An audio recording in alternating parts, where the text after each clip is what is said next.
काम करो ऐसा कि पहचान बन जाए, हर कदम ऐसा चलो कि निशान बन जाए। या जिंदगी तो हर कोई काट लेता है मेरे दोस्त, जिंदगी जियो इस कदर कि मिसाल बन जाए। जिंदगी जियो इस कदर कि मिसाल बन जाए। तो दोस्तों, मैं आरडीएक सर आप सभी का स्वागत अभिनंदन करता हूं अपने VS अड्डा पे। तो दोस्तों, आज से हम मॉडर्न हिस्ट्री का जो फेज 1 है, जिसको द रिवोल्ट ऑफ 1857, जो कि आप सिपाही विद्रोह भी सुने होंगे, इससे रिलेटेड आज हम क्या करेंगे, एक एक जो मैं टॉप 25 एमसीक्यू लाया हूं। ये एमसीक्यू है जो आपको किस किस एग्जाम में काम आएगा, जो भी मैं आपको बता देता हूं। अगर आप यूपीएससी की तैयारी कर रहे हैं, या बीपीएससी की कर रहे हैं, यूपी पीएससी की कर रहे हैं, या बिहार एसएससी की कर रहे हैं, मोस्टली ये 4 एग्जाम के लिए है। बाकी अगर आप अदर एग्जाम की भी तैयारी करते हैं तो आपको ये हर्ज नहीं होगा, क्योंकि टॉपिक तो सेम ही रहता है। सपनों को पाने की चाहत मेहनत को अपना साथी बना लेती है। और ये बहुत ही बेहतरीन लाइन है दोस्तों, कि अगर सपनों को पाना चाहते हैं तो मेहनत को अपना साथी आपको बनाना ही पड़ेगा। ठीक है। अगर आप हमारे VS अड्डा चैनल पे जुड़ना चाहते हैं तो यूट्यूब पे तो आप हमें देख ही रहे हैं। अगर आप चाहते हैं कि नहीं, एक सिलसिलेवार तरीके से हमारा पढ़ाई हो, बहुत अच्छे से हमारी स्टडी चले, तो उसके लिए आप चाहे तो आप हमारा एप्लीकेशन बना हुआ VS अड्डा ऐप है, आप चाहो तो आप वहां से डाउनलोड कर लो। आपको कुछ नहीं करना है, गूगल प्ले स्टोर में जाना है, गूगल प्ले स्टोर से जाके आप इसको डाउनलोड कर लेना। ठीक है। और अगर आप हम चाहते हो कि हमारे सोशल मीडिया से जुड़ने के लिए, तो आप हमें यूट्यूब पे सब्सक्राइब कर सकते हो, फेसबुक पे फॉलो कर सकते हो, इंस्टाग्राम पे फॉलो कर सकते हो, और हमारे टेलीग्राम चैनल पे आप हमसे जुड़ सकते हैं। ठीक है। और चलो, आपका ज्यादा समय ना लेते हुए, आज मैं कुछ इंपॉर्टेंट चीज है जो मैं आपके साथ शेयर कर देना चाहता हूँ। बहुत दिनों से मैं सोच रहा था कि मैं बताऊं कि ना बताऊं। ये सेशन हो सकता है कि लंबा सेशन हो, बट आज से मैं एक नया शुरुआत ले रहा हूँ। आज तक देख रहे थे, मैं करंट अफेयर का भी क्लास ले रहा था, स्टैटिक जीके का भी ले रहा था, लेकिन आज से मैं सभी जो आप देख रहे हो ना, जैसे ये क्वेश्चन आपके सामने है, इसमें जो 4 ऑप्शन देख रहा है, तो मैं आपको सिर्फ क्वेश्चन का आंसर नहीं बताऊंगा। उसमें जो 4 ऑप्शन है ना, मैं उन चारों ऑप्शन का मैं बता रहा हूं कि मैं एनालिसिस करूंगा, उसको ऑपरेशन करूंगा। समझ जाना कि आज से ऑपरेशन शुरू हो गया है। ठीक है। और ये जो है आपका डेली में एक एक सेशन लेकर आऊंगा आपके लिए, चाहे लॉन्ग सेशन हो चाहे शॉर्ट सेशन हो, उससे कोई मतलब नहीं। हाँ, एक चीज और मैं बता दूं, कभी जो मैं रिकॉर्ड कर रहा हूँ इस क्लास को, हो सकता है कि मेरा वॉइस लेवल उतना बढ़िया नहीं हो, बट आप कॉन्सेप्ट पर ध्यान देना, मेरे वॉइस पे मत जाना। ठीक है। और देखो, चैनल बड़ा है या छोटा, उस पर मत जाओ, आपको क्या कंटेंट मिल रहा है उस पे जाओ। ठीक है। तो आज जो क्लास होगा ना, मैं सच में बोल रहा हूँ, कसम से बोल रहा हूँ यार, बहुत बेहतरीन सेशन होने वाला है। इससे बेहतर सेशन आज तक आपने VS अड्डा पे देखा ही नहीं होगा। सच बता रहा हूं, क्योंकि इसमें हम चारों ऑप्शन का ऑपरेशन करेंगे। मतलब एक एक चीज को हम क्या करेंगे, तोड़ तोड़ के एक एक ऑप्शन को एक्सप्लेन करूंगा मैं। ठीक है। तो चलिए, आज का हम पहला सवाल लेते हैं। आपके पास ज्यादा समय भी नहीं है, हमारे पास भी नहीं है, तो चलिए ज्यादा समय ना लेते हुए आज का पहला सवाल लेते हैं कि the first governor general and vice Roy of British India was. ये सवाल पूछ रहा है कि ब्रिटिश भारत के पहले गवर्नर जनरल और वाइस रॉय कौन थे। ठीक है। और एक चीज और मैं बता दूं कि ज्यादा चीजें मैं लिखूंगा, बट उतना नहीं लिख पाऊंगा क्योंकि पीपीटी है। अगर बड़ा सा पैनल रहता तो मैं बहुत अच्छे से लिखूंगा। तो आप ईयरफोन लगा के जो मैं एक्सप्लेन करूंगा ना, उन चीजों को सुनने से क्या होगा, आपको याद होगा। जब आप सामने देखोगे सुनोगे तो आपका माइंड जो है ना, वो सिंक्रोनाइज कर जाएगा इससे। ठीक है। चलिए, तो पहला सवाल है कि भारत के पहले गवर्नर जनरल और वाइस राय कौन थे। तो इसका जवाब हम बाद में देंगे। सबसे पहले हम देखते हैं, इसमें 4 ऑप्शन दिया है। पहला दिया लॉर्ड डलहौजी, दूसरा जॉन लॉरेंस, तीसरा वारेन हेस्टिंग, चौथा लॉर्ड कैनिंग। चलिए एक एक करके हम ऑप्शन को अब हम एक्सप्लेन करते हैं। चलिए लॉर्ड डलहौजी के बारे में देखते हैं। जो लॉर्ड डलहौजी थे, उनका भूमिका क्या था। वे 1848 से 1856 तक भारत के गवर्नर जनरल रहे थे। ये क्या है सर, तो ये 1848 से 1856 तक ये क्या रहे थे, तो ये भारत के, जीजी बोले तो गवर्नर जनरल रहे थे।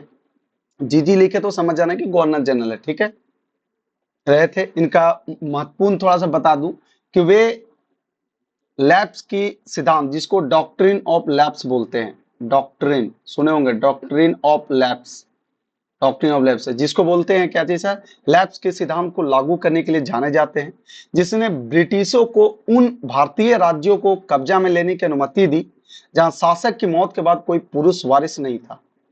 डलहौजी ने भारत में आधुनिक बुनियादी ढांचे जैसे रेलवे और टेलीग्राफ भी विकसित किए, लेकिन वे भारत के पहले गवर्नर जनरल या वाइसराय नहीं थे। ठीक है, लॉर्ड डलहौजी क्या है, थोड़ा सा मैं इसको ब्रीफ में बता दूं कि लॉर्ड डलहौजी क्या किए थे कि ये गवर्नर जनरल कब से कब तक थे, तो 1848 से 1856 तक इन्होंने डॉक्ट्रिन ऑफ लैप्स है, जिसको लैप्स के सिद्धांत बोलते हैं। इसमें क्या था डॉक्ट्रिन ऑफ लैप्स, जो मैं आपको बता दूं, इसमें यह था कि अगर कहीं का अगर शासक है, ठीक है, उसकी मौत के बाद अगर कोई वहां का पुरुष वारिस नहीं है तो उसको क्या करता था, इन्होंने ये कब्जा लेते थे। ठीक है, और इन्होंने विकास किस किस में किया सर, तो ये रेलवे हो गया, टेलीग्राफ हो गया, रेलवे हो गया, टेलीग्राफ हो गया, सारा किनका देन है सर, लॉर्ड डलहौजी का। अब हम थोड़ा सा लॉर्ड लॉरेंस की बात कर लेते हैं। थोड़ा सा मैं पेन का कलर भी चेंज कर लेता हूँ, सो डेट आपको अलग अलग कलर में करेंगे तो आपको देखने में भी अच्छा लगेगा, मजा भी आएगा। जॉन लॉरेंस, इनके बारे में बता दूं कि वे 1864 से 1869 तक भारत के वाइसराय थे। कब क्या थे सर ये, 1864 से 1869 तक ये इंडिया के क्या थे सर, ये वाइसराय थे, लॉर्ड लॉरेंस। पंजाब क्षेत्र के प्रशासन में उनके योगदान के लिए जाने जाते हैं। जॉन लॉरेंस ने लॉर्ड एल्गिन का स्थान लिया और आर्थिक सुधार, बुनियादी ढांचे और विदेश नीति में संघर्ष से बचाव पर ध्यान केंद्रित किया। हालांकि वो भारत के पहले गवर्नर जनरल, पहले वाइसराय नहीं थे, अकॉर्डिंग टू क्वेश्चन। ठीक है, अगला हम देखते हैं वारेन हेस्टिंग की। ठीक है, वारेन हेस्टिंग के बारे में बता दूं कि वे 1773 से 1758 तक बंगाल के पहले गवर्नर जनरल थे। 1773 से 1785 तक, कितना सर, 1773 से 1785 तक ये क्या थे सर, तो बंगाल के पहले गवर्नर जनरल थे। कहाँ के सर, तो बंगाल के फर्स्ट गवर्नर जनरल थे। कौन, लॉर्ड, ये वारेन हेस्टिंग जो थे 1773 से 1785 तक बंगाल के गवर्नर जनरल थे। ठीक है, लेकिन वे ब्रिटिश भारत के गवर्नर जनरल नहीं थे। ठीक है, वारेन हेस्टिंग ने भारत में ब्रिटिश प्रशासन की नींव रखी और बंगाल पर ब्रिटिश नियंत्रण को मजबूत करने में महत्वपूर्ण भूमिका निभाई। अब मैं बात करता हूँ लॉर्ड कैनिंग की। तो वे 1858 से 1862 तक भारत के पहले वाइसराय थे। ये जो आप देख रहे हो लॉर्ड कैनिंग का, ये भारत के, ये इंडिया के, ये 1858 से 1862 तक, कब तक सर, तो 1858 से 1862 तक ये रहे थे, लॉर्ड कैनिंग रहे थे। ठीक है, और 1857 विद्रोह के बाद ब्रिटिश क्राउन ने ईस्ट इंडिया कंपनी से भारत पर प्रत्यक्ष नियंत्रण लिया और लॉर्ड कैनिंग पहले गवर्नर जनरल और वाइसराय बने। उन्होंने विद्रोह के बाद देश को शांति करने और ब्रिटिश क्राउन को सत्ता हस्तांतरण की देखरेख करने में महत्वपूर्ण भूमिका ने। तो इसका जो राइट आंसर हो जाएगा वो हो जाएगा आपका लॉर्ड कैनिंग। ठीक है, चलिए अगला सवाल देखते हैं कि the administrative consequence The administrative consequence of the revolt of 1857 was transfer of power from। सवाल क्या कर रहा है, पहले सवाल समझो। सवाल ये बोल रहा है कि 1857 के विद्रोह के प्रशासनिक परिणाम के बारे में है, विशेषकर शक्ति हस्तांतरण के संदर्भ में। ठीक है, किसके सर, तो पावर ट्रांसफॉर्म का, किसका सर, पावर का ट्रांसफॉर्मेशन का। ठीक है, चलिए मैं पेन का थोड़ा कलर बदल लेता हूं, पावर का ट्रांसफर। चलिए एक एक करके हम देखते हैं। East India Company to British Crown. ठीक है,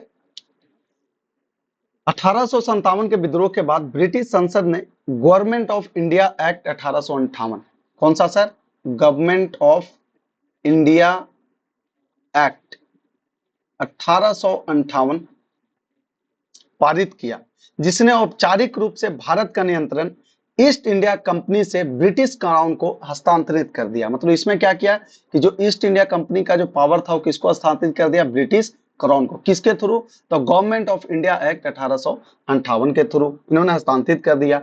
इसने कंपनी की शासन की समाप्ति हुई और ब्रिटिश सरकार के द्वारा प्रत्यक्ष शासन की शुरुआत हुई। एक वाइसराय को भारत में क्राउन का प्रतिनिधित्व करने के लिए नियुक्त किया गया। ठीक है, दूसरा ऑप्शन देखते हैं, British Crown to the East India Company. ये जो ऑप्शन है आपका, ऑप्शन ए सही है। ठीक है, अगला देखते हैं अगला क्या है कि British Crown to East India Company. यह विकल्प गलत है क्योंकि ईस्ट इंडिया कंपनी ने विद्रोह के बाद सत्ता खो दी थी, न कि इसके उल्टा। कंपनी ने ब्रिटिश की ओर से भारत के कुछ हिस्सों पर शासन किया था, लेकिन विद्रोह के बाद ब्रिटिश क्राउन ने प्रत्यक्ष नियंत्रण ले लिया। तीसरा ऑप्शन है East India Company to Governor General. क्या पावर ट्रांसफर हुआ था East India Company to Governor General? तो यह गलत है क्योंकि Board of Director East India Company के प्रशासनिक संरचना का हिस्सा थे। कौन थे सर इसके?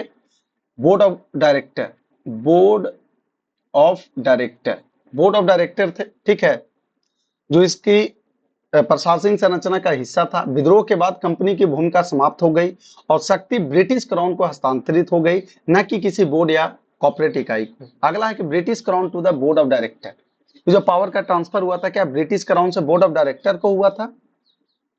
तो ये भी गलत है। क्या सर? ये भी गलत है, ठीक है। तो राइट आंसर आपका क्या हो जाएगा कि गवर्नमेंट ऑफ इंडिया एक्ट 1858 के थ्रू ईस्ट इंडिया कंपनी का जो पावर था वो आपका ब्रिटिश क्राउन को ट्रांसफर हो गया था।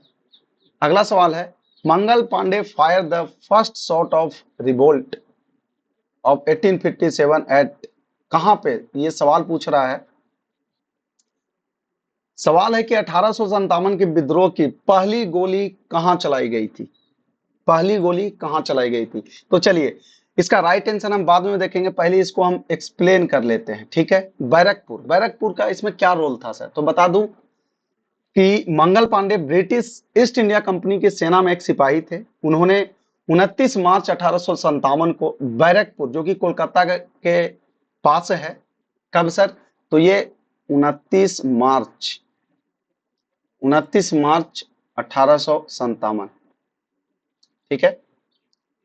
उन्होंने 29 मार्च 1857 में खुलेआम विद्रोह किया और अपनी ब्रिटिश अधिकारियों पर पहली गोली चलाई। उनकी इस क्रांति को 1857 के व्यापक विद्रोह की शुरुआत माना जाता है। बाद में उन्हें कोर्ट मार्शल कर फांसी दे दी गई, लेकिन उनका यह विद्रोह पूरे देश में असंतोष का कारण था। अगर मैं बात करूं मेरठ की, तो वह स्थान है जहां 10 मई 1857 को, कब सर? यहां 10 मई 1857 को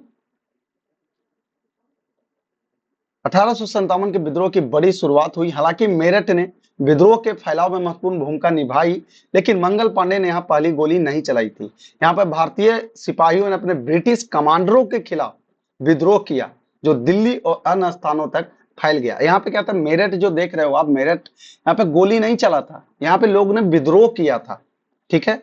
अगर मैं कानपुर की बात करूं, तो 1857 का एक प्रमुख केंद्र था जहां नाना साहिब ने, किसने?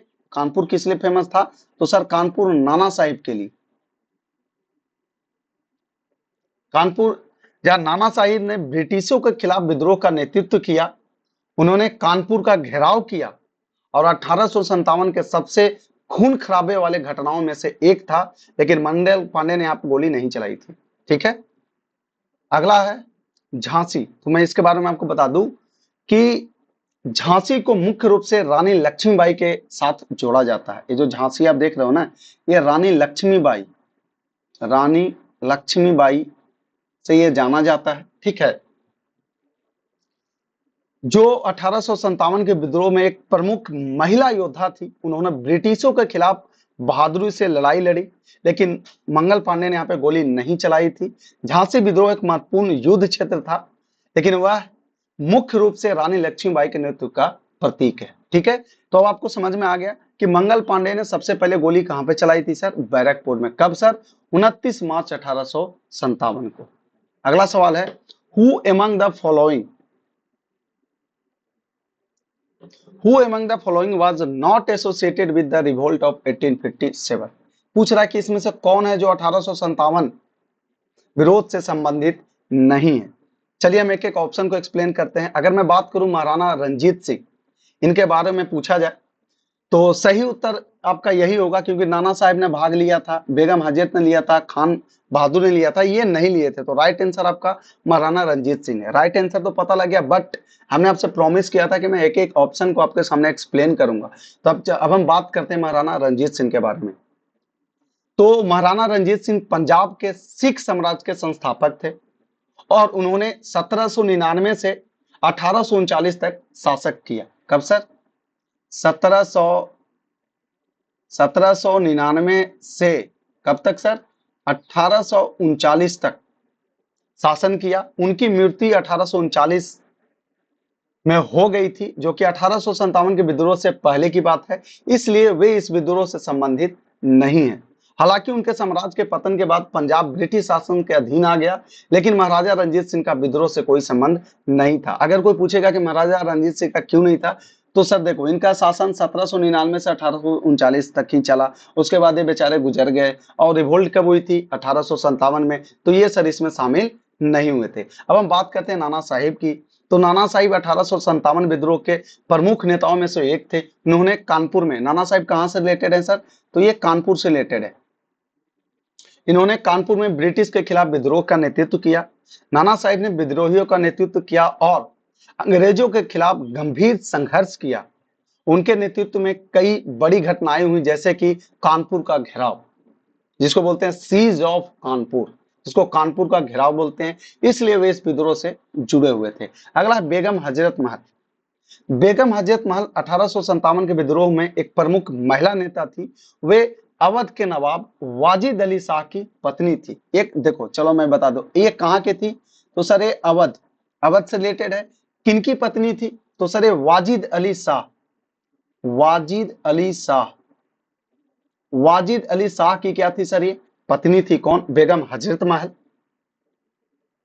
और उन्होंने ब्रिटिश शासन के खिलाफ विद्रोह का नेतृत्व किया। उन्होंने लखनऊ में ब्रिटिशों को कड़ी टक्कर दी और अपने बेटे को अवध का राजा घोषित किया, इसलिए वे भी इस विद्रोह से संबंधित थी। अगर मैं बात करूं खान बहादुर की, तो खान बहादुर खान, इनका पूरा नाम था खान बहादुर खान। ये 1857 के विद्रोह के दौरान उत्तर प्रदेश के बरेली क्षेत्र में एक प्रमुख विद्रोही नेता थे। ये कहां पे थे सर? तो ये बरेली साइड, ये कहां पर नेतृत्व कर रहे थे? तो बरेली साइड में कर रहे थे। उन्होंने बरेली में ब्रिटिश शासन के खिलाफ विद्रोह का नेतृत्व किया और खुद को नवाब घोषित किया, इसलिए वे भी इस विद्रोह से जुड़े हुए थे। तब समझ में आ गया इसका। Who among the following was not associated with the revolt 1857, मतलब इनमें से कौन 1857 से रिलेटेड नहीं है? तो वो है सर आपका महाराजा रंजीत सिंह। चलिए अगला सवाल है, one of the India's first freedom fighter against British. पूछ रहा है कि ब्रिटिशों के खिलाफ भारत के पहले स्वतंत्रता सेनानियों में से कौन थे? ब्रिटिश के खिलाफ पहला स्वतंत्रता सेनानी कौन थे? तो चलिए पहले हम देखते हैं कि एक ऑप्शन, फिर हम आएंगे राइट ऑप्शन पे। चलिए, महात्मा गांधी। अगर मैं बात करूं महात्मा गांधी की, तो महात्मा गांधी भारत के सबसे प्रमुख स्वतंत्रता सेनानी थे, लेकिन वे 20वीं सदी की शुरुआत में भारतीय स्वतंत्रता आंदोलन की सक्रिय हुए थे। ये कब आए थे सर? तो ये 20th सेंचुरी में आए थे। ये कब आए थे? 20th सेंचुरी में आए थे। ठीक है। उन्होंने ब्रिटिश शासन के खिलाफ अहिंसा और सत्याग्रह के माध्यम से संघर्ष हासिल किया। हालांकि वे एक महान नेता थे, लेकिन भारत के शुरुआती स्वतंत्रता सेनानियों में उनका नाम नहीं आता है, क्योंकि वो बाद की पीढ़ी के नेता थे। अब मैं बात करता हूं कितूर रानी चेन्नम्मा। कितूर रानी चेन्नम्मा को भारत के शुरुआती स्वतंत्रता सेनानियों में से एक माना जाता है। उन्होंने 1824 में, कब सर? 1824 में ब्रिटिश ईस्ट इंडिया कंपनी के खिलाफ युद्ध छेड़ा था, जब कंपनी के उनके राज्य कितूर को हड़पने की कोशिश की। रानी चेन्नम्मा ने अपनी सेना के साथ बहादुरी से ब्रिटिशों का सामना किया। उनका विद्रोह 1857 से भी पहले का है और उन्हें भारत की पहली महिला स्वतंत्रता सेनानियों में से एक माना जाता है। ठीक है। अगला मैं बात करूं रानी लक्ष्मीबाई का, तो 1857 के विद्रोह की प्रमुख महिला नेता थी। वे झांसी की रानी थी और उन्होंने ब्रिटिशों के खिलाफ बहादुरी से युद्ध किया। उनका योगदान भारतीय स्वतंत्रता आंदोलन में महत्वपूर्ण है, लेकिन वे भारत की शुरुआती स्वतंत्रता सेनानियों में शामिल नहीं होती, क्योंकि उनका संघर्ष 1857 के विद्रोह के दौरान हुआ था, जो कि रानी चेन्नम्मा के विद्रोह के बाद की बात है। देखो, ये 1857 के टाइम पे भाग ली थी। देखो, आप खुद ही यहां से निकाल लोगे। ठीक है। और लास्ट ऑप्शन है इनमें से कोई नहीं, तो इसका जो राइट आंसर हो जाएगा आप खुद ही बता दो। देखो, महात्मा गांधी ये 1815 में इंडिया आए थे, ठीक है, सॉरी 1915 में इंडिया आए थे, ठीक है, 1915 में। और कित्तूर रानी चेन्नम्मा 1824 में लड़ी थी और रानी लक्ष्मी 57 में। तो आप समझ में आएगा कि सबसे पहले फ्रीडम फाइटर कौन है, तो राइट आंसर आपका हो जाएगा कित्तूर रानी चेन्नम्मा। देखो क्या है ना, अगर आप ऑप्शन को बढ़िया से जान जाओगे ना, तो मैं सच बता रहा हूं, आप एक के ऑप्शन को जब बढ़िया से जान जाओगे तो उससे रिलेटेड समझो कि आपको पढ़ने की आवश्यकता ही नहीं पड़ेगी किताब, आप खुद ही इस ऑप्शन से जान जाओगे, ठीक है। चलो अगला है, द सिपाही mutiny took place in the year. पूछ रहा है कि सिपाही विद्रोह 1857 कहा जाता है, किस वर्ष हुआ था। तो सबको पता है यार, 1857 सिपाही म्यूटिनी 1857 में हुआ था। अब बात करते हैं, बात मैंने किया था कि भाई अब हम एक एक चीज एक्सप्लेन करेंगे, तो सुनो। 1757 में क्या हुआ था सर, 1757 में क्या हुआ था, तो 1757 में बैटल ऑफ प्लासी हुआ था। 1757 में क्या हुआ था, बैटल ऑफ प्लासी, इसको बोलते हैं प्लासी का युद्ध, जो भारतीय इतिहास में महत्वपूर्ण घटना है। इस युद्ध में ब्रिटिश ईस्ट इंडिया कंपनी ने बंगाल के नवाब सिराजुद्दौला को हराया, जिससे भारत में ब्रिटिश सत्ता का प्रभाव बढ़ने लगा। लेकिन यह सिपाही विद्रोह का वर्ष नहीं है, ठीक है, सिराजुद्दौला, ठीक है, सिराजुद्दौला और ब्रिटिश किसके बीच में, तो सिराज उल दौला वर्सेस ब्रिटिश, ठीक है, East India company, east India EIC लिखूंगा, समझ ना, ईस्ट इंडिया कंपनी। फिर 1761 में क्या है सर, तो 1761 में sir third battle of Panipat हुआ था। कौन सा sir, third battle of Panipat, third battle of Panipat हुआ था, ठीक है।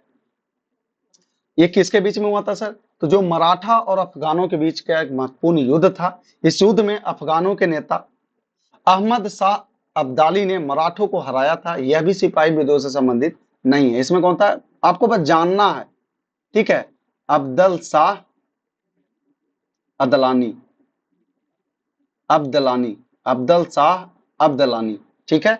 ये अफगान के शासक थे, उन्होंने लड़ा था किसके साथ, मराठों के साथ लड़ा था, जिसमें मराठा क्या थे, इसमें हार गए थे। अगर अब मैं बात करता हूँ 1836 की, तो इस वर्ष का कोई महत्वपूर्ण संबंध सिपाही विद्रोह से नहीं है।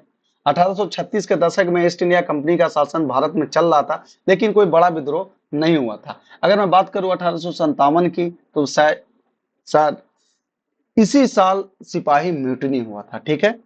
सिपाही विद्रोह, जिसे भारत का पहला स्वतंत्रता संग्राम भी कहा जाता है, 1857 में हुआ था। यह विद्रोह ब्रिटिश ईस्ट इंडिया कंपनी के खिलाफ भारतीय सैनिकों द्वारा किया गया एक बड़ा विद्रोह था। यह विद्रोह मुख्य रूप से मेरठ से शुरू हुआ और जल्दी ही पूरे उत्तर भारत में फैल गया। अगला सवाल है, consider the following native ruler. ये बोल रहा है कि यह प्रश्न पूछ रहा है कि निम्नलिखित में से कौन से भारतीय शासक 1857 विद्रोह में शामिल नहीं हुए थे। Who among these native ruler did not participate in the revolt of 1857? इसमें से कौन है जो इसमें नहीं शामिल हुए थे, ठीक है। तो चलिए हम एक एक करके पहले हम ऑप्शन को एक्सप्लेन करेंगे, ऑटोमेटिक हमें आंसर मिल जाएगा। अब बात करते हैं कुंवर सिंह की। तो कुंवर सिंह बिहार के जगदीशपुर के एक प्रमुख नेता थे और 1857 के विद्रोह में उन्होंने सक्रिय भाग लिया। वे उस समय लगभग 80 वर्ष के थे, फिर भी उन्होंने ब्रिटिशों के खिलाफ संघर्ष का नेतृत्व किया, इसलिए विद्रोह में शामिल थे। चलो इनके बारे में लिख देता हूँ। ये कहाँ के रहने वाले थे, तो सर ये बिहार के रहने वाले थे। बिहार में कहाँ, तो ये जगदीशपुर, जगदीशपुर के ये क्या थे सर, जमींदार थे। उस टाइम इनका उम्र जो हो रहा था 80 साल हो रहा था। उन्होंने इस 1857 की लड़ाई को नेतृत्व किया था। अब बात करते हैं नाना साहिब की। तो नाना साहिब 1857 के प्रमुख नेताओं में से एक थे। उन्होंने कानपुर में ब्रिटिशों के खिलाफ विद्रोह का नेतृत्व किया और अपने सैनिकों के साथ अंग्रेजों के खिलाफ लड़ाई लड़ी, इसलिए वे भी विद्रोह में शामिल थे। नाना साहिब आपको बताए भी थे कि ये कानपुर का घेराव इन्होंने किया था, नाना साहिब ने। अब सिंधिया ऑफ ग्वालियर की बात करें, तो ग्वालियर के महाराज जयाजी राव सिंधिया, इनका नाम मैं लिख देता हूं, वहां के कौन थे उस टाइम, जयाजी राव सिंधिया, सिंधिया, ठीक है। जयाजी राव सिंधिया ने 1857 के विद्रोह में भाग नहीं लिया था। वे ब्रिटिशों के साथ वफादार रहे और विद्रोह का समर्थन नहीं किया। उनकी सेना ने विद्रोहियों के खिलाफ लड़ाई में ब्रिटिशों की मदद की, इसलिए वे विद्रोह में शामिल नहीं थे। मतलब कि सिंधिया ऑफ ग्वालियर, ग्वालियर के जो सिंधिया थे, जयाजीराव सिंधिया, इन्होंने विद्रोह में शामिल नहीं हुए थे, बल्कि ये क्या कर रहे थे कि अंग्रेजों को ये सपोर्ट कर रहे थे। ठीक है, अब निजाम ऑफ हैदराबाद की बात करें, हैदराबाद के निजाम की, तो हैदराबाद के निजाम ने भी 1857 के विद्रोह में शामिल नहीं लिया था।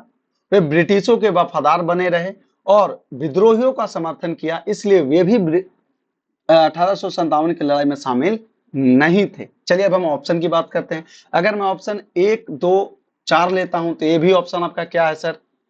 गलत है। क्यों? क्योंकि 1, 2 तो भाग लिए थे, 4 तो नहीं लिए थे। फिर 2, 3 की बात करूं, नाना साहिब सिंधिया ऑफ ग्वालियर, ये भी नहीं है। 3 अचौर, ये भी नहीं है, सॉरी, नहीं भाग लिए थे। यस, तो इसका जो राइट आंसर हो जाएगा वो आपका 3 और 4 हो जाएगा, क्योंकि ये दोनों जो थे ये दोनों भाग नहीं लिए थे। कौन कौन? सिंधिया ऑफ ग्वालियर और निजाम ऑफ हैदराबाद। चलिए नेक्स्ट सवाल है, during India's freedom struggle the sipahi mutiny started from which one of the following place. पूछ रहा है कि 1857 की लड़ाई की शुरुआत कहां से हुई थी, किस जगह से हुई थी सर? तो एक एक ऑप्शन अभी हम एक्सप्लेन कर देते हैं आपके सामने। अगर मैं बात करूं आगरा की, किसकी? आगरा की, तो आगरा 1857 के विद्रोह में एक महत्वपूर्ण स्थान था, लेकिन यह वह जगह नहीं था जहां से विद्रोह की शुरुआत हुई। आगरा ब्रिटिश प्रशासन का एक प्रमुख केंद्र था और यहाँ भी विद्रोही की घटनाएं हुई, लेकिन यह विद्रोह का शुरुआती स्थल नहीं था। अब मैं ग्वालियर पर आता हूं, तो ग्वालियर का 1857 विद्रोह में एक विशेष स्थान है, लेकिन यह विद्रोह का शुरुआती स्थल नहीं था। विद्रोह के दौरान ग्वालियर पर रानी लक्ष्मीबाई और तात्या टोपे ने कब्जा कर लिया था। ग्वालियर अगर पूछा जाए तो रानी लक्ष्मीबाई, लक्ष्मीबाई और तात्या टोपे, कौन सर? तात्या टोपे ने ग्वालियर पे क्या किया था सर? कब्जा कर लिया था, लेकिन प्रारंभिक विद्रोह यहां नहीं हुआ। अगर मैं बात करूं झांसी की, तो झांसी 1857 के विद्रोह का एक प्रमुख केंद्र था, जहां रानी लक्ष्मीबाई ने अंग्रेजों के खिलाफ बहादुरी से लड़ाई लड़ी, लेकिन झांसी से सिपाही विद्रोह की शुरुआत नहीं हुई थी। हालांकि यह विद्रोह के दौरान एक महत्वपूर्ण युद्ध क्षेत्र था। ये रानी लक्ष्मीबाई से रिलेटेड है। ठीक है, अब आते मेरठ पे, तो मेरठ वह स्थान है जहां से सिपाही विद्रोह की शुरुआत हुई थी 10 मई 1857। कब सर? 10 मई 1857 को मेरठ में भारतीय सिपाहियों ने ब्रिटिश अधिकारियों के खिलाफ विद्रोह किया, जो जल्दी ही पूरे भारत में फैल गया और 1857 के व्यापक विद्रोह का रूप ले लिया।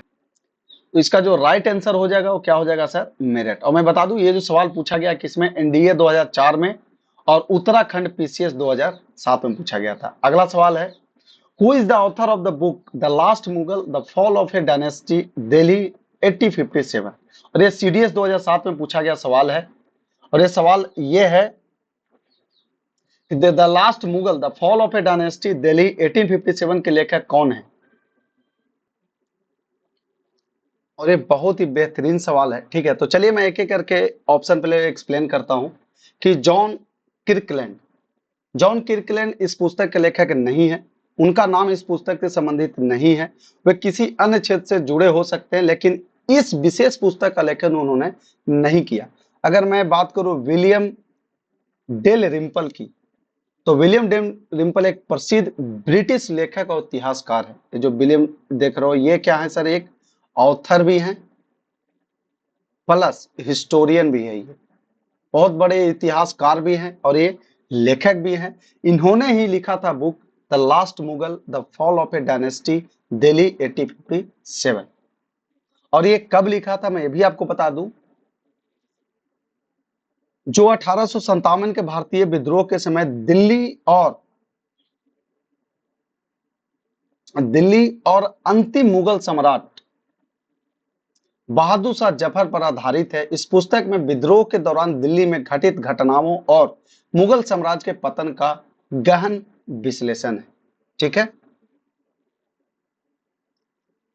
और थॉमस विल्सन इस पुस्तक के लेखक नहीं है, उनका नाम भी इस पुस्तक से संबंधित नहीं है, वे किसी अन्य विषय से जुड़े हो सकते हैं, लेकिन इस पुस्तक का लेखन उन्होंने नहीं किया। अगर मैं बात करूं साइमन डिग्बी की, तो साइमन डिग्बी एक जाने माने इंडोलॉजिस्ट थे। ये क्या था सर? एक जाने माने इंडोलॉजिस्ट थे। इंडोलॉजिस्ट थे, ये जाने माने इंडोलॉजिस्ट थे जो भारतीय इतिहास और संस्कृति पर काम करते थे, लेकिन द लास्ट मुगल पुस्तक के लेखक वे नहीं थे। तो जो राइट आंसर हो जाएगा वो हो जाएगा आपका विलियम जालंधर। ठीक है, चलिए अगला सवाल है, Kunwar Singh led the revolt of 1857 in. Kunwar Singh ने 1857 का कहां पे किया था सर? तो सबको पता है कि ये कहां पे किए थे सर? बिहार में किए थे, और ये जगदीशपुर के रहने वाले थे। 80 साल इनका उम्र हो गया था। नेक्स्ट है, the revolt of 1857 was witnessed by the poet. ये बोल रहा है कि 1857 का विद्रोह किस कवि द्वारा देखा गया था? तो चलिए पहले हम एक एक करके सभी कवियों को देखते हैं। पहला है मीर तकी मीर। मीर तकी मीर ये उर्दू साहित्य के एक प्रसिद्ध कवि थे। क्या थे सर? किसके सर? तो ये उर्दू उर्दू नोवेल के एक प्रसिद्ध कवि थे, लेकिन वे 1857 के विद्रोह के समय जीवित नहीं थे। उनका जीवन 18वीं सदी के अंत 19वीं सदी के प्रारंभ तक था, इसलिए 1857 के विद्रोह के गवाह नहीं थे। अब मैं बात करता हूं जौक। जौक भी उर्दू के प्रसिद्ध कवि थे, लेकिन वे 1857 विद्रोह के समय जीवित नहीं थे। ये भी क्या थे सर? उर्दू कवि थे। ठीक है, वे उनका जीवन 19वीं सदी के प्रारंभ में था और वे विद्रोह के समय की घटनाओं के प्रत्यक्ष गवाह नहीं थे। अब मैं बात करता हूं गालिब की। तो इनका पूरा नाम मिर्जा गालिब है। ये उर्दू और फारसी के प्रसिद्ध कवि थे और वे 1857 के विद्रोह के समय दिल्ली में निवास कर रहे थे। गालिब ने 1857 के विद्रोह की घटनाओं को अपने पत्रों और गजलों में बखूबी चित्रित किया है। वे विद्रोह के गवाह थे और दिल्ली के विद्रोह और इसके परिणाम के साक्षी रहे। इनका पूरा नाम क्या था? मिर्जा गालिब। मिर्जा गालिब। ठीक है, अब मैं बात करता हूं इकबाल की। तो इनका पूरा नाम मोहम्मद इकबाल है। ये doctor Sarvepalli Radhakrishnan, doctor Sarvepalli Radhakrishnan, okay, Mohammad Iqbal. ठीक है, भी एक महत्वपूर्ण उर्दू और फारसी कवि थे, लेकिन उनका जीवन 20वीं सदी के प्रारंभ में था। वे 1857 के विद्रोह के समय के बाद के कवि थे और विद्रोह के प्रत्यक्ष गवाह नहीं थे। तो इसका जो राइट आंसर हो जाएगा वो हो जाएगा गालिब, मिर्जा गालिब। अगला सवाल है, Who was the following was the bitterest enemy of the British during the revolt of 1857? पूछ रहा है कि 1857 के विद्रोह के दौरान ब्रिटिशों का सबसे कट्टर दुश्मन कौन था? चलिए तो अब हम एक एक करके देखते हैं। पहला नाम है मौलवी अहमदुल्ला शाह। मौलवी अहमदुल्ला शाह 1857 के विद्रोह के प्रमुख नेताओं में से एक थे। वे अवध, कहां सर? अवध, अवध जो कि कहां? लखनऊ में है। अवध लखनऊ में विद्रोह के एक प्रमुख नेता थे और उन्होंने ब्रिटिश शासन के खिलाफ एक निर्णायक भूमिका निभाई। उनकी बहादुरी और नेतृत्व ने ब्रिटिशों को गंभीर चुनौती दी, इसलिए ब्रिटिश के कट्टर दुश्मन थे। अगला है मौलवी इमादुल्ला। मौलवी इमादुल्ला 1857 के विद्रोह में एक महत्वपूर्ण नेता थे, लेकिन उनकी भूमिका प्रमुख नहीं थी। वे एक विद्रोही नेता थे और ब्रिटिशों के खिलाफ संघर्ष में शामिल थे, लेकिन वे सबसे कट्टर दुश्मन के रूप में नहीं माने जाते थे। ये जो मौलवी इमादुल्ला है, ये सबसे थे, ये देखो पार्टिसिपेट किए थे 1857 में, बट ये उतने कट्टर दुश्मन नहीं थे। ठीक है, अब मैं अगला बात करता हूँ नवाब लियाकत अली का। तो नवाब लियाकत अली भी विद्रोह के दौरान सक्रिय थे, लेकिन उनका प्रभाव उतना बड़ा नहीं था जितना अन्य प्रमुख नेताओं का था। वे एक प्रमुख विद्रोही नेता थे, लेकिन ब्रिटिशों ने उनको कट्टर दुश्मन के रूप में नहीं माना था। अब मैं बात करता हूं मौलाना फजली ए हक खैराबादी। 1857 के विद्रोह के दौरान एक महत्वपूर्ण धार्मिक और विद्रोही नेता थे। क्या थे सर? एक धार्मिक और विद्रोही नेता थे। उन्होंने ब्रिटिश शासन के खिलाफ बहादुरी से संघर्ष किया और विद्रोह के प्रमुख विचारकों में शामिल थे। वे ब्रिटिशों के कट्टर दुश्मन के रूप में पहचाने जाते थे। तो राइट आंसर इसका क्या हो जाएगा सर? डी। चलिए अगला है, which one of the following commission is associated with the army reorganisation after the suppression of the revolt 1857। पूछ रहा है कि 1857 के विद्रोह के बाद सेना के पुनर्गठन से संबंधित कौन सा आयोग था। ठीक है, तो चलिए अब हम एक एक करके देखते हैं। सबसे पहला है सर पब्लिक सर्विस कमीशन। तो पब्लिक सर्विस कमीशन जो है वो 1857 के विद्रोह के बाद सेना के पुनर्गठन से इसका कोई संबंध नहीं था। यह आयोग 1886 में स्थापित हुआ था। ये जो देख रहे हो पब्लिक सर्विस कमीशन, ये 1886 में क्या हुआ था सर, ये स्टैब्लिश हुआ था, स्टैब्लिश्ड हुआ था। और इसका उद्देश्य ब्रिटिश भारत में प्रशासनिक सेवाओं के लिए चयन प्रक्रिया में सुधार करना था, इसलिए यह सेना के पुनर्गठन से संबंधित नहीं है। अगला मैं बात कर दूं अगर पील कमीशन की, तो पील कमीशन 1857 के विद्रोह के बाद सेना के पुनर्गठन के लिए गठित किया गया था। इस आयोग का मुख्य उद्देश्य विद्रोह के बाद भारतीय सेना में सुधार और पुनर्गठन करना था, ताकि भविष्य में ऐसे विद्रोही न हो। इस आयोग ने भारतीय सैनिकों की संख्या को कम कर दिया और ब्रिटिश सैनिकों की संख्या बढ़ा दी। इनके साथ ही सेना के अंदर विभिन्न जातियों और धर्मों के लोगों के बीच विभाजन करने का काम किया। यही है वो पील कमीशन जिसके बारे में आपको बता रहा था। अगला है हंटर कमीशन। हंटर कमीशन 1882 में गठित किया गया था। इसका उद्देश्य भारत में शिक्षा प्रणाली में सुधार करना था। इसका क्या था, एजुकेशन में रिफॉर्म लाना, एजुकेशनल रिफॉर्म लाना। इसका 1857 के विद्रोह या सेना के पुनर्गठन से कोई संबंध नहीं था। अगर मैं बात करूं साइमन कमीशन की, तो साइमन कमीशन 1927 में, कब सर, ये 1927 में ब्रिटिश सरकार द्वारा भारत में संवैधानिक सुधारों की समीक्षा के लिए गठित किया गया था। इसका उद्देश्य भारत में संवैधानिक सुधारों पर विचार करना था, न कि सेना के पुनर्गठन से संबंधित था। तो सेना के पुनर्गठन से संबंधित किसमें था, पील कमीशन था। अगला है after the revolt of 1857 the British recruited the soldiers from the. सवाल है कि 1857 के विरोध के बाद ब्रिटिशों ने किन क्षेत्रों और समुदायों से सैनिकों की भर्ती की थी। 1857 का जब रिवोल्ट हुआ उसके बाद इन्होंने सैनिकों को जब दोबारा से रिक्रूट किया, भर्ती करना स्टार्ट किया, तो कहां से इन्होंने लिया था। तो चलिए अगर मैं बात करूं यूपी और बिहार के ब्राह्मण, तो 1857 के विरोध से पहले भारतीय सेना में यूपी और बिहार के ब्राह्मणों का महत्वपूर्ण योगदान था। कब, तो बिफोर, पहले था। कब सर, बिफोर 1857 में था। लेकिन विद्रोह के बाद ब्रिटिशों ने इन क्षेत्रों के लोगों पर विश्वास कम कर दिया, क्योंकि इन क्षेत्रों के सैनिकों ने विद्रोह में प्रमुख भूमिका निभाई थी। इसलिए विद्रोह के बाद यहां से सैनिकों की भर्ती कम कर दी गई थी। ठीक है, Bengal and Orissa from the east.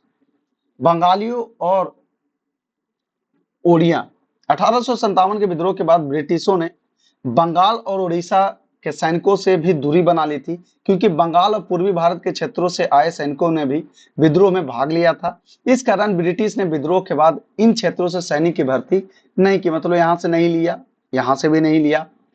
अगला है गोरखा, सिख और पंजाबी। 1857 विद्रोह के बाद ब्रिटिशों ने विशेष रूप से गोरखा, सिख और पंजाब सैनिकों की भर्ती शुरू की, क्योंकि इन समुदायों ने विद्रोह के दौरान ब्रिटिशों का समर्थन किया था। ब्रिटिशों ने इन समुदायों को विश्वसनीय और वफादार माना और इन्हें अपनी सेना में शामिल किया। मद्रास प्रेसिडेंसी ऑफ मराठा क्षेत्र के सैनिकों का भी ब्रिटिश सेना में योगदान था, लेकिन 1857 के विद्रोह के बाद इन क्षेत्रों से भी सैनिकों की भर्ती पर ज्यादा जोर नहीं दिया गया। ब्रिटिशों का ध्यान गोरखा, सिख और पंजाबी सैनिकों पर अधिक केंद्रित था। इनसे भी नहीं लिया, तो जो राइट आंसर आपका हो जाएगा गोरखा, सिख और पंजाब। चलिए अगला सवाल है, When did Queen Victoria declare the taking over of Indian administration under British Crown? बहुत बढ़िया ये सवाल है, और एक कब पूछा गया जो मैं आपको बता दूं, ये बीपीएससी 2008 में और यूपीपीएससी 2015 में सवाल पूछा गया। सवाल क्या है कि क्वीन विक्टोरिया ने भारतीय प्रशासन को ब्रिटिश क्राउन के अधीन लेने की घोषणा कब की थी। तो चलिए अब हम एक एक विकल्प की चर्चा करते हैं। पहला विकल्प है 1 नवंबर 1858, 1 नवंबर 1858 को क्वीन विक्टोरिया ने औपचारिक घोषणा के माध्यम से भारतीय प्रशासन को ब्रिटिश क्राउन के अधीन लेने की घोषणा की। इसे क्वीन विक्टोरिया का घोषणा पत्र भी कहा जाता है। इस दिन से भारत की सत्ता ईस्ट इंडिया कंपनी से ब्रिटिश सरकार को हस्तांतरित हो गई और भारत ब्रिटिश साम्राज्य के प्रत्यक्ष शासन के अधीन आ गया। यानी कि 1 अक्टूबर 1858 को ये ईस्ट इंडिया कंपनी का जो शासन था ब्रिटिश क्राउन को हैंड ओवर कर दिया गया। और मैं बता दूं ये किसके द्वारा किया गया था, तो ये गवर्नमेंट ऑफ इंडिया एक्ट 1858 आया था उस टाइम, ठीक है, उसके तहत। अगला जो है डेट है, इसके बारे में भी थोड़ा कर लेते हैं। इस तारीख को भी नहीं हुआ था, 31 दिसंबर 1857 को भी नहीं हुआ था। और ये 1958 वाला जो है ये भी पूरी तरीके से 6 जनवरी 1958 बोला, ये तो पूरी तरीके से गलत है। ये क्यों? क्योंकि 1958 में भारत स्वतंत्र था। ये क्यों गलत है देखो, क्योंकि इस समय तो भारत स्वतंत्र हो चुका था। अगला है 17 नवंबर 1869 की बोल रहा है। यह तारीख भी गलत है क्योंकि 1859 में प्रशासनिक व्यवस्था पहले ही ब्रिटिश क्राउन के अधीन आ चुकी थी और 1859 में ऐसी कोई घोषणा नहीं की गई थी। असल में प्रक्रिया 1858 में पूरी हो चुकी थी, ठीक है। तो जो राइट आंसर हो जाएगा वो आपका हो जाएगा 1 नवंबर 1858। अगला सवाल है the revolt of 1857 at Lucknow was held by, बोल रहा है कि 1857 के विद्रोह के दौरान लखनऊ में किसने नेतृत्व किया, इसके बारे में बताएं, ठीक है। तो चलिए हम एक एक करके पहले ऑप्शन को, हाँ ये कब कहाँ पूछा गया है, तो सर ये बीपीएससी 2008 में पूछा गया है, ठीक है। देखो मैं ऊपर जो लिखा था ना UPSC, BPSC, UPPSC, Bihar SSC, तो ये जो क्वेश्चन है बहुत बेहतरीन होने वाला। जो अगर ये पूरा अगर ये कर लेगा ना, मैं बता रहा हूँ कि जो भी स्टूडेंट इस वीडियो को देख लेगा 1857 से, मैं बता रहा हूँ उसको दोबारा कहीं और जाके वीडियो देखने की आवश्यकता पड़ेगी ही नहीं, ठीक है। तो पूछ रहा है कि लखनऊ में जो 1857 में रिवोल्ट शुरू हुआ था उसको नेतृत्व किसने किया था। तो चलिए अब हम एक एक करके देखते हैं ऑप्शन को। पहला ऑप्शन है बेगम हजरत महल। बेगम हजरत महल लखनऊ में 1857 की प्रमुख नेता थी।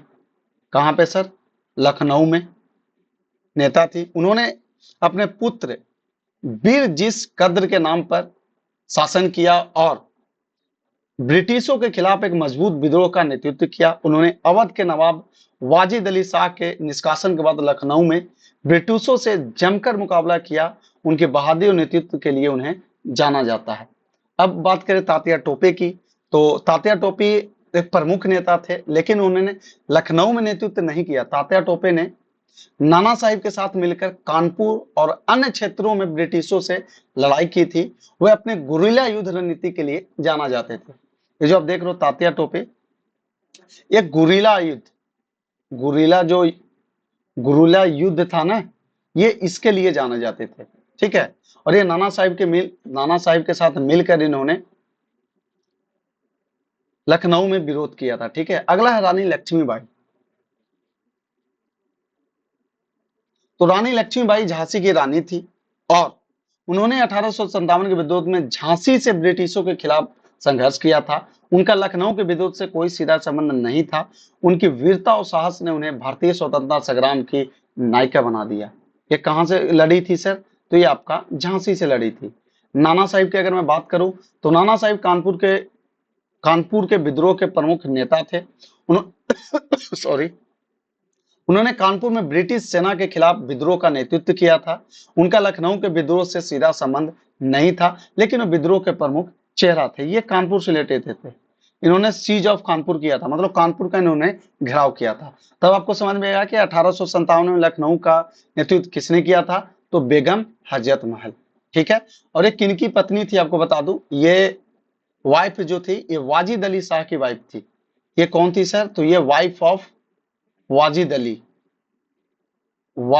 अली शाह की ये वाइफ थी। चलिए अगला सवाल है India war of independence 1857 is written by. बहुत बेहतरीन सवाल है और ये आपका यूपीपीसीएस 2004 और एसएससी जो है 2010 में ये पूछा गया है, ठीक है। और ये बहुत बेहतरीन सवाल है बता रहा हूं आपको, ये बहुत ही बेहतरीन सवाल है। पूछ रहा है कि इंडिया वॉर ऑफ इंडिपेंडेंस 1857 पुस्तक किसने लिखी? तो चलिए एक एक करके हम अभी देखते हैं। S N Sen. S N Sen एक प्रसिद्ध इतिहासकार थे। ये क्या थे सर? एक बहुत बड़े हिस्टोरियन थे। ये बहुत बड़े हिस्टोरियन थे जिन्होंने 1857 के विद्रोह पर विस्तार से लिखा था। उनकी पुस्तक the first war of independence है, जिनमें विद्रोह के विभिन्न पहलुओं पर चर्चा की गई। हालांकि उन्होंने इंडियाज वॉर ऑफ इंडिपेंडेंस 1857 नहीं लिखा था। ये जो देख रहे हो ना, इंडियाज वॉर ऑफ इंडिपेंडेंस इन्होंने नहीं लिखा था। तो इनका बुक का नाम क्या था? तो इनका बुक का नाम था the first war of independence. इसका बुक का नाम क्या था? The first war of independence. Independence. इन्होंने कौन सा पुस्तक लिखा था सर? तो एस एन सेन ने लिखा था the first war of independence. और सवाल क्या पूछा रहा? India war of independence. ठीक है, the first war of independence पूछेगा तो उसका आंसर क्या होगा? एस एन सेन होगा। अगला है आरसी मजूमदार। आरसी मजूमदार एक प्रमुख भारतीय इतिहासकार थे जिन्होंने भारतीय स्वतंत्रता संग्राम और विद्रोह पर काफी शोध किया। उन्होंने 1857 के विद्रोह को सिपाही विद्रोह के रूप में देखा और इसे स्वतंत्रता संग्राम के रूप में नहीं माना, लेकिन उन्होंने इंडियाज बुक ऑफ नहीं लिखी। ठीक है, ये भी क्या थे सर? ये भी एक हिस्टोरियन थे। ठीक है, और इन्होंने फर्स्ट वॉर ऑफ इंडिपेंडेंस नहीं माना। इन्होंने सिंपल इसको क्या माना? सिपोई मुटिनी माना। इन्होंने क्या माना कि एक सिंपल एक सिपाही विद्रोह है, कोई फर्स्ट वॉर ऑफ इंडिपेंडेंस ये नहीं है। अगला है V D Savarkar. India's war of independence 1857 पुस्तक इन्होंने ही लिखा था और इस पुस्तक में इन्होंने 1857 के विद्रोह को भारत का पहला स्वतंत्रता संग्राम बताया और इसे अंग्रेजों के खिलाफ एक राष्ट्रव्यापी संघर्ष के रूप में चित्रित किया। उनकी इस पुस्तक ने भारतीय स्वतंत्रता संग्राम में एक नई दृष्टिकोण दी। तो जो राइट आंसर है वो आपका क्या है सर? बीडी सावरकर ने। अगला है एस बी चौधरी। एक प्रमुख इतिहासकार थे। ये भी क्या थे सर? एक हिस्टोरियन थे, इतिहासकार थे, जिन्होंने 1857 के विद्रोह और भारतीय स्वतंत्रता संग्राम पर लिखा था, लेकिन इन्होंने इंडियाज वॉर ऑफ इंडिपेंडेंस 1857 नामक पुस्तक नहीं लिखी। उनके काम विद्रोह के राजनीतिक और सामाजिक पहलुओं पर केंद्रित थे। तो इसका जो राइट आंसर हो जाएगा वो हो जाएगा बीडी सावरकर ने लिखा था इंडियाज वॉर ऑफ इंडिपेंडेंस। और the first war of independence किसने लिखा था? तो एस एन सेन ने लिखा था। अगला सवाल है the birth place of Maharani Lakshmibai the heroine of 1857 freedom struggle is. पूछ रहा है कि 1857 के स्वतंत्रता संग्राम की वीरांगना महारानी लक्ष्मीबाई का जन्म स्थान कहाँ है? तो आपको बता दूं कि इनका जो है, अभी मैं आंसर नहीं, पहले एक्सप्लेन कर देता हूं। आगरा। आगरा के बारे में चर्चा करते हैं कि आगरा उत्तर प्रदेश का प्रमुख ऐतिहासिक शहर है, लेकिन यह महारानी लक्ष्मीबाई का जन्म स्थान नहीं है। आगरा का 1857 के विद्रोह में महत्व था, लेकिन इसका संबंध लक्ष्मीबाई से नहीं है। अब मैं बात करता हूं झांसी की। तो झांसी महारानी लक्ष्मीबाई का कार्य क्षेत्र था। ठीक है, उन्होंने 1857 के विद्रोह में अंग्रेजों के खिलाफ साहसपूर्वक संघर्ष किया। हालांकि उनका जन्म झांसी में नहीं हुआ था। झांसी उनके शासन का केंद्र था, लेकिन उनका जन्म यहाँ नहीं हुआ था। ये क्या था? एक एडमिनिस्ट्रेशन का जगह था, एडमिनिस्ट्रेशन का जगह था। वाराणसी। महारानी लक्ष्मीबाई का जन्म वाराणसी, जो उस समय काशी के नाम से जाना जाता था। ये जो आज आप वाराणसी देख रहे हो ना, उस टाइम इसको हम लोग काशी बोलते थे। उस टाइम काशी बोला जाता था। ठीक है, काशी के नाम जाना जाता था, वहीं इनका जन्म हुआ था। उनका मूल नाम, जो इनका जो रियल नाम था, मूल नेम जो था, वो था मणिकर्णिका। इनका जो असली नाम था वो था आपका मणिकर्णिका।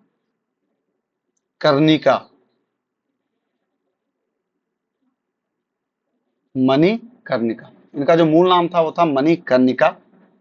और उनका जन्म 19 नवंबर 1828 को काशी में हुआ था। कब हुआ था? तो 19 नवंबर 1828 में इनका क्या हुआ था सर? जन्म हुआ था रानी लक्ष्मीबाई का 19 नवंबर 1828 को। बाद में उनका विवाह झांसी के महाराजा गंगाधर राव से हुआ और वह झांसी की रानी बनी। इनके हस्बैंड का नाम क्या था? रानी लक्ष्मीबाई के हस्बैंड का नाम क्या था? तो गंगाधर राव। क्या नाम था इनका? गंगाधर राव। ठीक है, वो क्या थे? झांसी के क्या थे सर? महाराजा थे। वृंदावन में इनका जन्म नहीं हुआ था। उत्तर प्रदेश का एक धार्मिक वृंदावन जो है एक उत्तर प्रदेश का एक धार्मिक स्थल है जो भगवान कृष्ण से संबंधित है, लेकिन इसका महारानी लक्ष्मीबाई के जन्म स्थान से कोई संबंध नहीं है। उनका जन्म वृंदावन में नहीं हुआ था। ये किससे संबंधित है? तो ये लॉर्ड कृष्णा से संबंधित है, कृष्ण भगवान से ये संबंधित है। तो इसका जो राइट आंसर हो जाएगा वो वाराणसी। तो महारानी लक्ष्मीबाई का जन्म कहाँ हुआ था?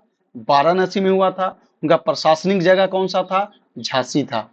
और वाराणसी में जन्म हुआ था इनका, जिनका पुराना नाम इसका क्या था? काशी था। इनका बचपन का नाम मणिकर्णिका था। इनका जन्म 19 नवंबर 1828 को हुआ था। उनके हस्बैंड का नाम था गंगाधर राव। अगला सवाल है, the modern historian who called the revolt of 1857 as the first war of independence। अभी मैं थोड़ा देर पहले आपको एक्सप्लेन किया था, फिर से चलो मैं आपको बता देता हूं, फिर से एक बार एक्सप्लेन कर देंगे। यह प्रश्न पूछ रहा है कि आधुनिक इतिहासकार ने 1857 के विद्रोह को प्रथम स्वतंत्रता संग्राम कहा। तो चलिए आरसी मजूमदार की बात करते हैं। तो आरसी मजूमदार एक प्रमुख इतिहासकार थे। ये क्या थे सर? एक इतिहासकार थे, हिस्टोरियन थे ये, ठीक है, एक इतिहासकार थे। लेकिन उन्होंने 1857 के विद्रोह को प्रथम स्वतंत्रता संग्राम नहीं कहा। उन्होंने इसे एक सिपाही विद्रोह बोला। इन्होंने क्या बोला था इसको? कि एक सिपोई म्यूटिनी है। आरसी मजूमदार ने क्या बोला था? एक सिपाही विद्रोह है, और इसे राष्ट्रीय स्वतंत्रता संग्राम के रूप में नहीं देखा। उनका दृष्टिकोण था कि यह विद्रोह स्थानीय कारणों से प्रेरित था और पूरे राष्ट्र का प्रतिनिधित्व नहीं करना था। इनका कहना था कि ये क्या है? एक लोकल फाइट है, मतलब लोकल लड़ाई है और ये यहीं तक स्थिर रह जाएगा। अब हम देखते हैं एस एन सेन ने। तो एस एन सेन ने 1857 के विद्रोह पर लिखा, लेकिन उन्होंने इसे प्रथम स्वतंत्रता संग्राम नहीं माना।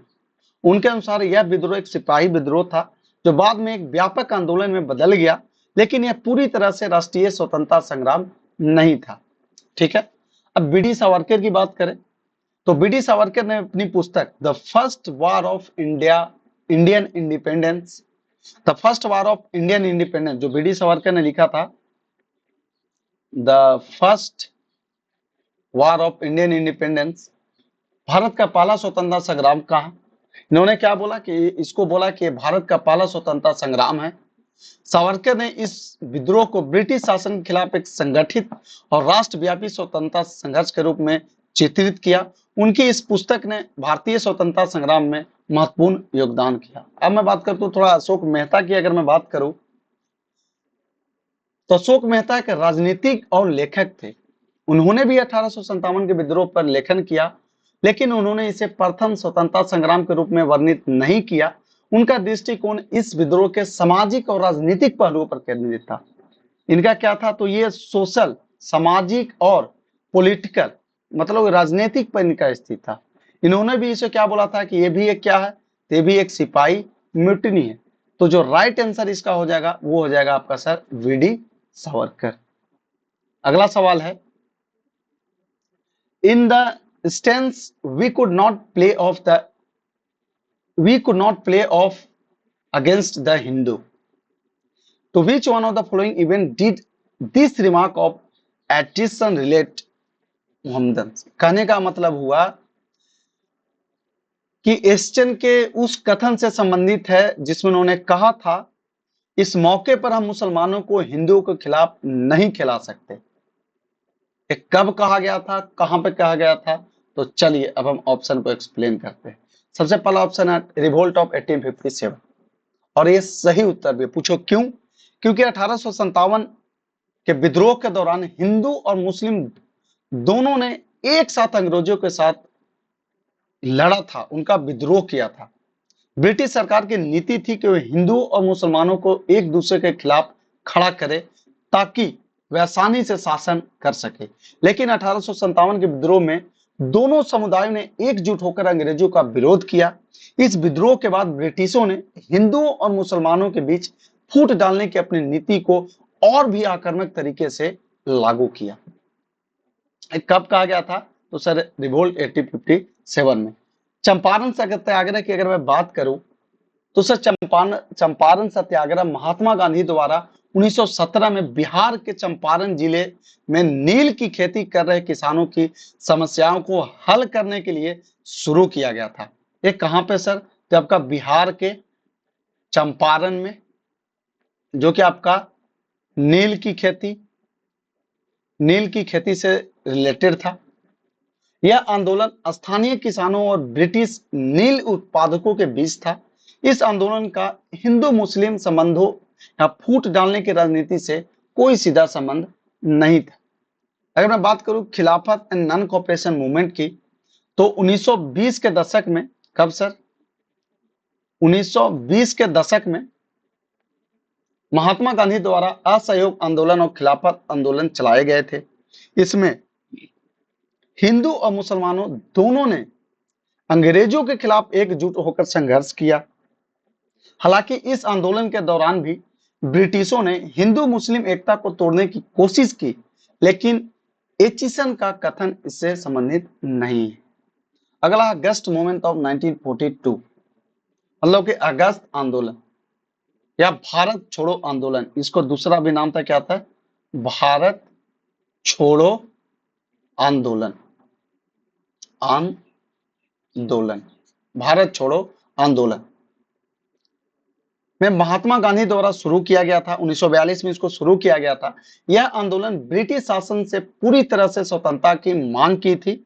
हालांकि इस आंदोलन में भी हिंदू और मुस्लिम दोनों ने भाग लिया, लेकिन एचिसन का यह कथन इस आंदोलन से संबंधित नहीं। इसमें देखो, इसमें भी हिंदू मुस्लिम दोनों भाग लिए, इसमें भी हिंदू मुस्लिम दोनों भाग लिए, इसमें भी भाग लिए थे हिंदू प्लस मुस्लिम, ठीक है।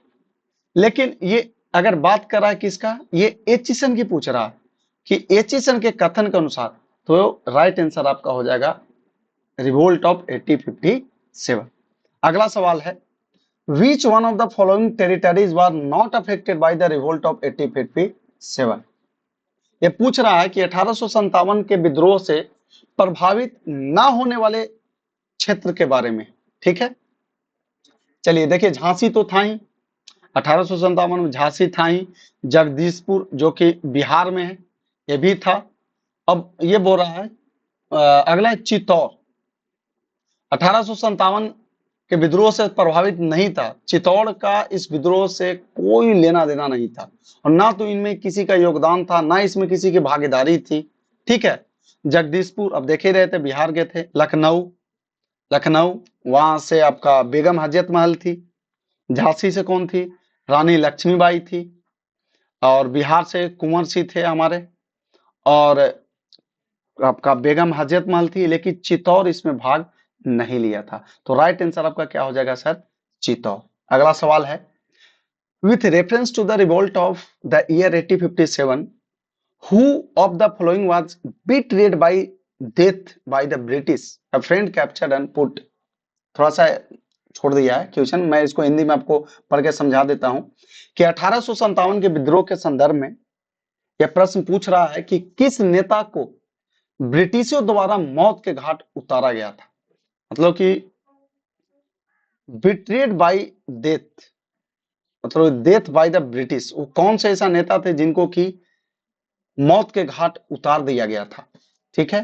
तो थोड़ा सा बात करते हैं। अगर मैं बात करूं नाना साहब की, तो नाना साहब विद्रोह के प्रमुख नेताओं में से एक थे। उन्होंने कानपुर में विद्रोह का नेतृत्व किया था। कहां पे? तो कानपुर में विद्रोह का इन्होंने नेतृत्व किया था और ब्रिटिशों के खिलाफ संघर्ष किया। हालांकि नाना साहब विद्रोह के बाद लापता हो गए थे। ये क्या हो गए थे सर? ये लापता हो गए, और उनकी मृत्यु के बारे में कोई पुष्टि नहीं है। उन्होंने ब्रिटिशों द्वारा मौत का सामना नहीं किया। वे अपने जीवन के अंतिम वर्षों में गुमनाम तरीके से जीवित रहे, नाना साहिब। अगर मैं खान बहादुर खान की बात करूं, तो खान बहादुर खान ने 1857 के विद्रोह में शामिल क्षेत्र में विद्रोह का नेतृत्व किया। विद्रोह के बाद उन्हें गिरफ्तार कर लिया गया। क्या कर लिया गया सर? इनको अरेस्ट कर लिया गया था, गिरफ्तार कर लिया गया, और ब्रिटिशों ने उन्हें फांसी चढ़ा दी। और इनको क्या कर दिया सर? फांसी चढ़ा दी। इसलिए खान बहादुर खान को ब्रिटिशों द्वारा मौत का सामना करना पड़ा। अब मैं बात करूं अगर कुंवर सिंह की, तो कुंवर सिंह ने बिहार में विद्रोह का नेतृत्व किया था। कहां पे सर? बिहार में विद्रोह का नेतृत्व किया और उन्होंने ब्रिटिशों के खिलाफ संघर्ष किया। उन्होंने वीरता से लड़ा और अंत में अपने क्षेत्र में मर गए। ब्रिटिशों ने उन्हें पकड़कर मौत के घाट नहीं उतारा। उनकी मृत्यु प्राकृतिक कारणों से हुई थी, मतलब कि इनका नेचुरल डेथ था, मतलब ब्रिटिश लोग इनको नहीं मारे थे। ठीक है। अगर मैं बात करूं तात्या टोपे की, तो तात्या टोपे विद्रोह के प्रमुख नेताओं में से एक थे, जिन्होंने कानपुर और अन्य क्षेत्रों में ब्रिटिश के खिलाफ संघर्ष किया। अंत में उन्हें पकड़ लिया गया और ब्रिटिशों ने उन्हें फांसी पर चढ़ा दिया। उन्होंने भी ब्रिटिश के द्वारा मौत का सामना किया। इनको भी क्या किया गया था? अरेस्ट किया गया था और बाद में इनको क्या किया था? हैंग टू डेथ, यानी कि इनको फांसी चढ़ा दी गई थी। तो राइट आंसर आपका कौन सा हो जाएगा सर? आपका खान बहादुर खान। अगला सवाल है, who was the governor general of India during the sipahi mutiny? बहुत बढ़िया सवाल है और मैं बता दूं ये कब किस किस एग्जाम में पूछा गया है। तो आपका यूपीएससी 2006 में पूछा गया है, एसएससी 2008 में पूछा गया है, डब्ल्यूपीएससी 2008 में पूछा गया है और बीपीएससी 2014 में पूछा गया है। सवाल क्या है कि सिपाही विद्रोह के दौरान भारत के गवर्नर जनरल कौन थे? चलिए अभी एक एक करके हम देखते हैं। पहले अगर मैं बात करूं लॉर्ड कैनिंग की, तो लॉर्ड कैनिंग उस समय के गवर्नर जनरल थे जबकि सिपाही विद्रोह शुरू हुआ था। जब सिपाही विद्रोह शुरू हुआ था तो उस टाइम के गवर्नर जनरल थे कौन? ड्यूरिंग 1857 के टाइम पे ये गवर्नर जनरल थे। उन्होंने विद्रोह के दौरान ब्रिटिश सरकार की ओर से न केवल सिपाही विद्रोह को दबाने के लिए कार्य किया, बल्कि उन्होंने ब्रिटिश राज के लिए महत्वपूर्ण निर्णय भी लिए। 1858 में विद्रोह समाप्त होने के बाद उनके कार्यकाल में भारत की सरकार को ईस्ट इंडिया कंपनी से ब्रिटिश क्राउन के अधीन किया गया।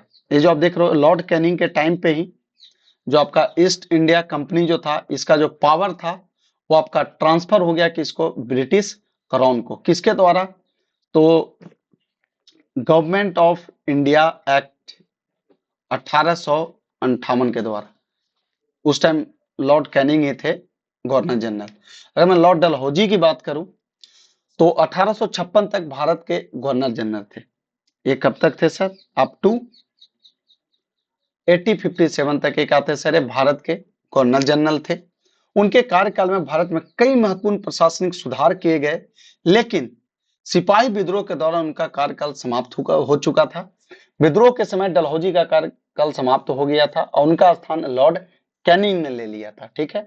अगर मैं लॉर्ड हार्डिंग की बात करूं तो लॉर्ड हार्डिंग 1844 से 1848 तक भारत के गवर्नर जनरल थे। ये कब से कब तक थे सर?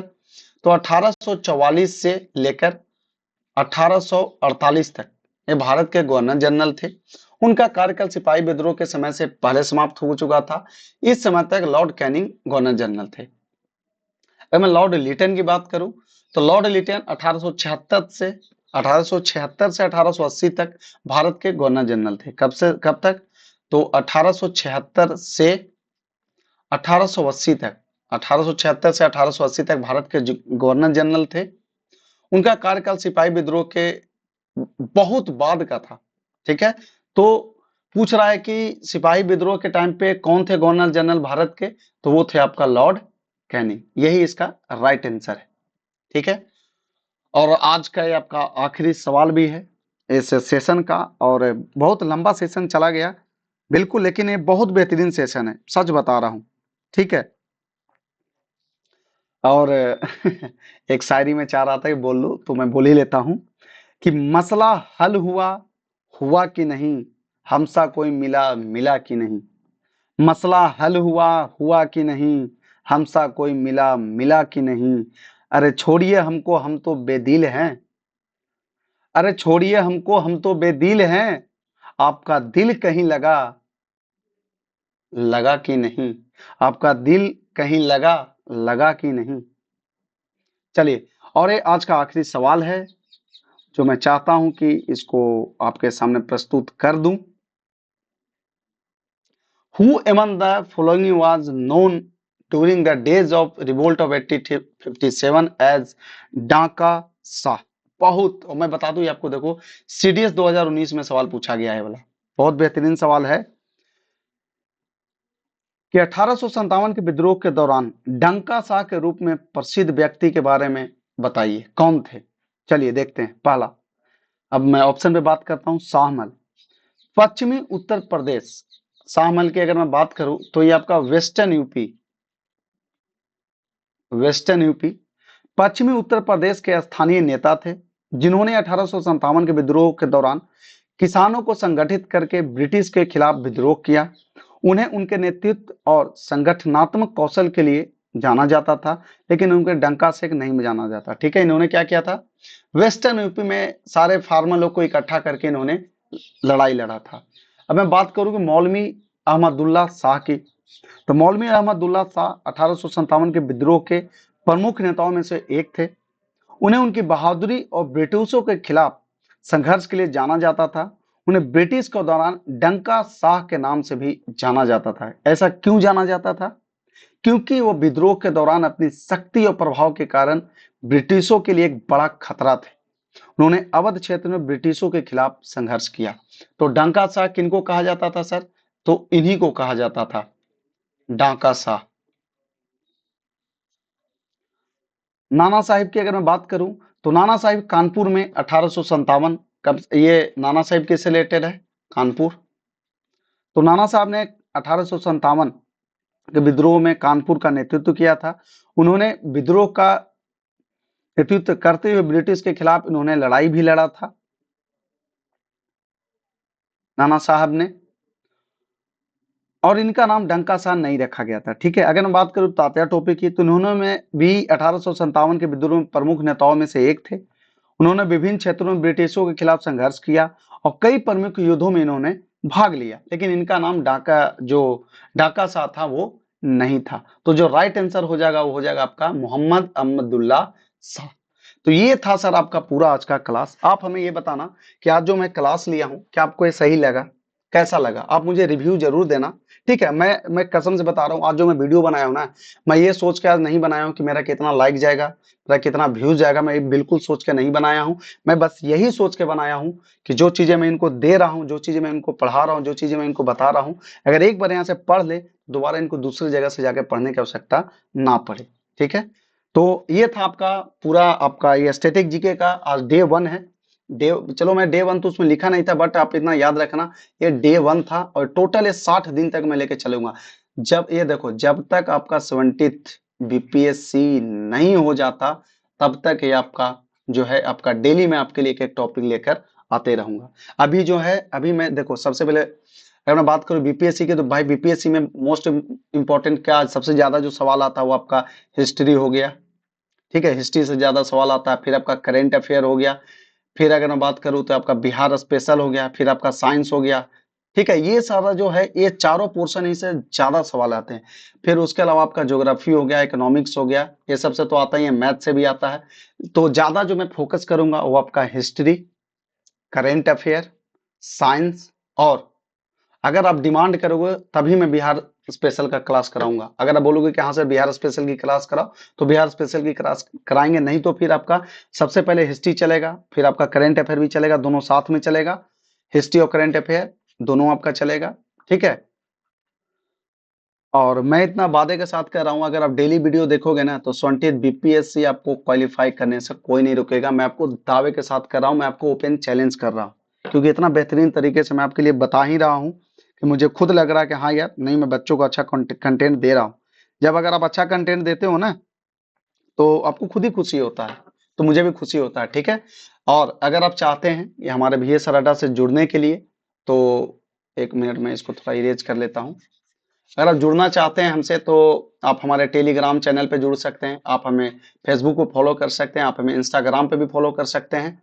और अगर आपको ये वीडियो अच्छा लग रहा हो तो प्लीज आपसे इतना रिक्वेस्ट है यार, बहुत मेहनत लगता है, प्लीज इस वीडियो को जितना ज्यादा हो शेयर करें, लाइक करें, सब्सक्राइब करें। और हमारे इस VS अड्डा का एप्लीकेशन बना हुआ है जो आपका गूगल प्ले स्टोर पे, कहाँ पे सर? आपका गूगल प्ले स्टोर पे अवेलेबल है। आप वहां से जाके VS अड्डा ऐप है उसको आप डाउनलोड कर लीजिए। ठीक है, तो अगर कोई भी तरह का आपको जानकारी है, क्वेरी लेना, तो 9521 514276 पे आप हमें कॉल कर सकते हैं। आप डायरेक्ट इस पे व्हाट्सएप भी कर सकते हैं, आपको फ्री का पीडीएफ नोट्स भी दिया जाएगा।